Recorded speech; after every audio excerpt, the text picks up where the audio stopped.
La palabra de Dios es viva y es eficaz y es útil y sirve para hablar a una iglesia viva, compuesta por muchos miembros, órganos y sistemas y miembros, y nos pertenecemos todos al mismo cuerpo. Hemos sido insertados en ese cuerpo por la misericordia de Dios, por la gracia de Dios, y cada miembro tiene una función, y cuando un miembro sufre, se duele. Cuando un miembro es honrado, todos los demás miembros nos gozamos con ello, pero cuando un miembro sufre, los demás miembros también sufren. Y esto, hermano, nos hace ser una iglesia viva. Los miembros de un cuerpo que no duelen, es muy probable que es porque ese cuerpo esté muerto. Cuando en el servicio de urgencias recibía muy frecuentemente esa pregunta de ¿por qué me duele, doctor? Y una respuesta, pues un poco, si quiere, sarcástica, y le decía, porque está vivo. A los muertos no les duele nada. El Señor nos ha dado vida cuando estábamos muertos en nuestros delitos y pecados.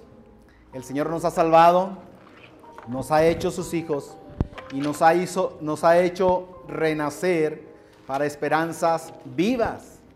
Amén. Dice el apóstol Pedro, para una esperanza viva, incontaminada e inmarcesible. Esa esperanza está guardada para nosotros en los cielos. Tenemos grandes y preciosas promesas por cumplirse en nuestras vidas. Hermano, la palabra de Dios comienza el Evangelio de Juan diciendo que en el principio era el Verbo, y el Verbo era con Dios, y el Verbo era Dios, y todas las cosas por Él fueron hechas, y sin Él nada de lo que ha sido hecho fue hecho.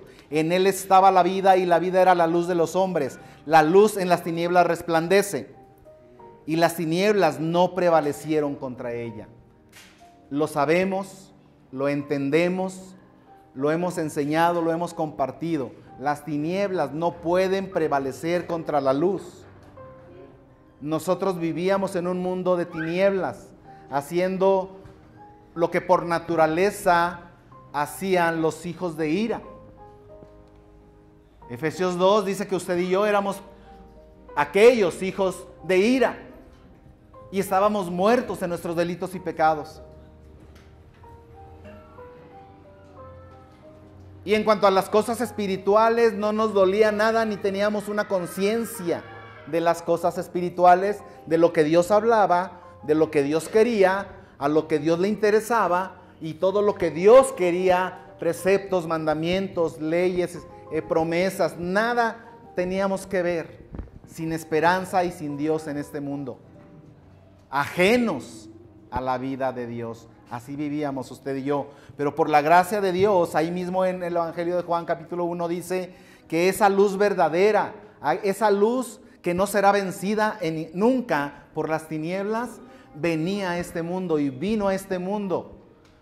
El Hijo de Dios, y estamos hablando, gloria al Padre, gloria al Hijo y al Espíritu Santo, porque somos una iglesia viva que proclama la divinidad de Cristo, la soberanía de Dios y por supuesto la acción de ese Dios Espíritu Santo. Somos una iglesia que proclama la Trinidad. Esa luz verdadera venía a este mundo, y en el mundo estaba, y el mundo por Él fue hecho, pero los hombres amaron más las tinieblas que la luz. Pero dice la Escritura que aunque los hombres amaron más las tinieblas que la luz, porque sus obras eran malas, Él vino a lo suyo y los suyos no le recibieron. Pero a los que le recibieron, a los que creen en su nombre, les dio la potestad de ser hechos hijos de Dios. Estos hijos de Dios, hermano, no son creados por voluntad de hombre, por voluntad de sangre, por voluntad de carne o voluntad de varón. Es decir, ningún ser humano puede, por más que se esfuerce, por más que se proponga, criar, hacer nacer hijos de Dios. Ni él mismo puede decidir un día hacerse hijo de Dios, convertirse en un hijo de Dios. No puede, por más que se esfuerce, dar a luz y que nazcan en su familia puros hijos de Dios. Eso no es posible. Solo hay una posibilidad para que una persona que había vivido en tinieblas y que había estado muerto en sus delitos y pecados pueda llegar a disfrutar de una vida real que solo Dios puede dar. Y eso es solo y solo por la gracia de nuestro Señor Jesucristo. No hay de otra. O es a través de la salvación que Jesucristo ofrece, el único camino que lleva a la vida eterna, o no es por ningún otro medio el hombre será salvo. El hombre morirá en sus delitos y pecados. El hombre enfrentará una eternidad sin Dios. Esa es la verdad que proclamamos con toda seguridad, con toda certeza, fuerte y claro en este púlpito. Proclamamos la esperanza bienaventurada de la venida de Cristo. Ese Dios omnipotente que estuvo en la creación, ese Dios eterno que participó en la creación misma y por quien las cosas fueron hechas y por quien las cosas subsisten. Ese Dios encarnado que vino a este mundo en Cristo Jesús y se encarnó y habitó entre nosotros y vimos su gloria, gloria como la del unigénito del Padre, lleno de gracia y de verdad, vino a este mundo.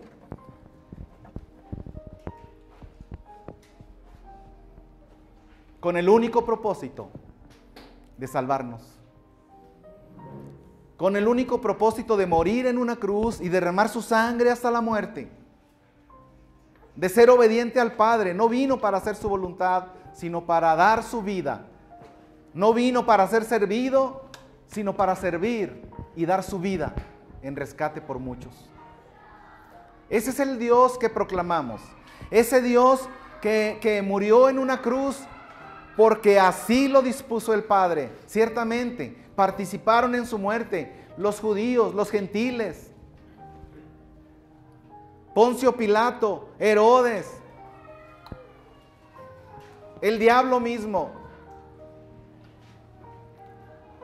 Pero la persona más importante que había dispuesto que Jesús muriera y muriera de esa manera fue Dios mismo.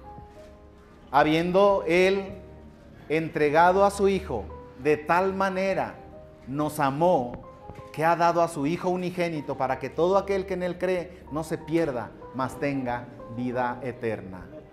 De tal manera amó Dios al mundo que ha dado a su Hijo unigénito para que todo aquel que en Él cree no se pierda, mas tenga vida eterna. Y de cierto os digo, dice la misma palabra, Juan 5:24, el que oye mi palabra y cree al que me envió, hablando Jesús mismo, y cree al que me envió, oye mi palabra. Usted está en un lugar donde se predica la palabra de Dios. Que Dios le dé un corazón para creer. Que Dios le dé un corazón para arrepentirse. Que Dios le dé un corazón que anhela obedecer a un Dios santo. Para que todo aquel que oye mi palabra y cree al que me envió, tiene vida eterna y no vendrá condenación, mas ha pasado de muerte a vida. Ese hombre, ese Jesús, ese hombre, 100% hombre y 100% Dios, la única persona donde las dos naturalezas llegaron a juntarse de tal manera que podía distinguirse entre lo que era la personalidad y la naturaleza divina y la naturaleza humana, pero unida, 100% Dios, 100% hombre. En ningún momento Jesús dejó de ser Dios. En ningún momento Jesús dejó de ser Dios. Él puso a un lado las atribuciones que le daba su divinidad para escapar de algún sufrimiento Él no dejó de tener hambre, no dejó de tener sed, no dejó de tener sueño, no dejó de estar cansado y caminó hacia una cruz preparada para dar muerte al más vil de todos los pecadores, donde usted y yo estábamos representados. Pero Él con gozo, puesto delante de sí, sufrió la cruz, menospreciando el oprobio, y murió en la cruz. Y fue sepultado, y resucitó al tercer día, y está sentado a la derecha del Padre, con poder y gran gloria. Ese Jesús vendrá otra vez, conforme a su promesa. Juan 14:1. Como muchas veces se comparte el Hijo de Dios teniendo la promesa de Dios, teniendo la presencia de Dios, teniendo los mandamientos de Dios, no hemos de temer. Nuevamente, el Hijo de Dios, como cuando llegó el pueblo a los límites de la tierra prometida, ellos contaban, y podemos decirlo si quiere, solo contaban. Solamente tenían lo único que tenían. No tenían un gran ejército, no tenían caballos de guerra, no tenían grandes armas que lograran, que tuvieran para conquistar la tierra prometida, pero tenían las promesas de Dios, los mandamientos de Dios, la presencia de Dios y las promesas de Dios, a las cuales, hermano, usted y yo hemos de estar atentos. Ese Dios omnipotente, los mismos ojos, dijeron esos varones de vestiduras blancas, ese glorioso día que contemplaron su ascensión. Varones que están viendo al cielo, ese mismo Jesús, así como lo han visto que se va al cielo, de esa misma manera ustedes lo verán venir. Es la promesa, Jesús lo dijo muchas y de muchas maneras. Juan 14:1, no se turbe vuestro corazón ni tenga miedo. ¿Crees en Dios? Juan 14:1, creed también en mí. En la casa de mi Padre muchas moradas hay, voy pues a preparar lugar para vosotros que creéis, para vosotros que habéis oído la palabra, para vosotros que habéis sido renacidos por la palabra de verdad, para vosotros voy a preparar un lugar. Y si me fuere y les prepararé un lugar, vendré otra vez. No dice el Señor, a ver si vengo. No dice el Señor, pues espérense a ver qué pasa más adelante y vengo por ustedes. No dice el Señor, pues si quieres esperarme bien y si no, pues a ver qué haces. No, el Señor dice, y si me fuere y os prepararé el lugar, vendré otra vez. Y os tomaré a mí mismo para que donde yo estoy, ustedes también estén. Es la promesa del Señor y de las más gloriosas y preciosas promesas y esperanza bienaventurada, como le llama Pablo en sus cartas, es esa preciosa venida de nuestro Señor, la cual hemos cantado esta mañana de manera gloriosa con estos preciosos himnos que nuevamente me tomo la libertad para decirle a usted, hermano, quien quiera que sea usted, lo que cantamos es palabra de Dios. Lo que enseñamos es palabra de Dios, con toda la autoridad. Y lo que cantamos es palabra de Dios, y usted puede en cualquier momento acercarse a cualquiera de los que comparten la alabanza en este lugar y coordinan los himnos que cantamos en este lugar. Acérquese con ellos si quiere y dígales, dime dónde dice eso que estás cantando. Y estoy seguro, le dirá dónde dice. Y el contexto en el que se está cantando. Y es verdad. Porque cantamos verdad. estudiamos verdad, amamos la verdad y proclamamos la verdad.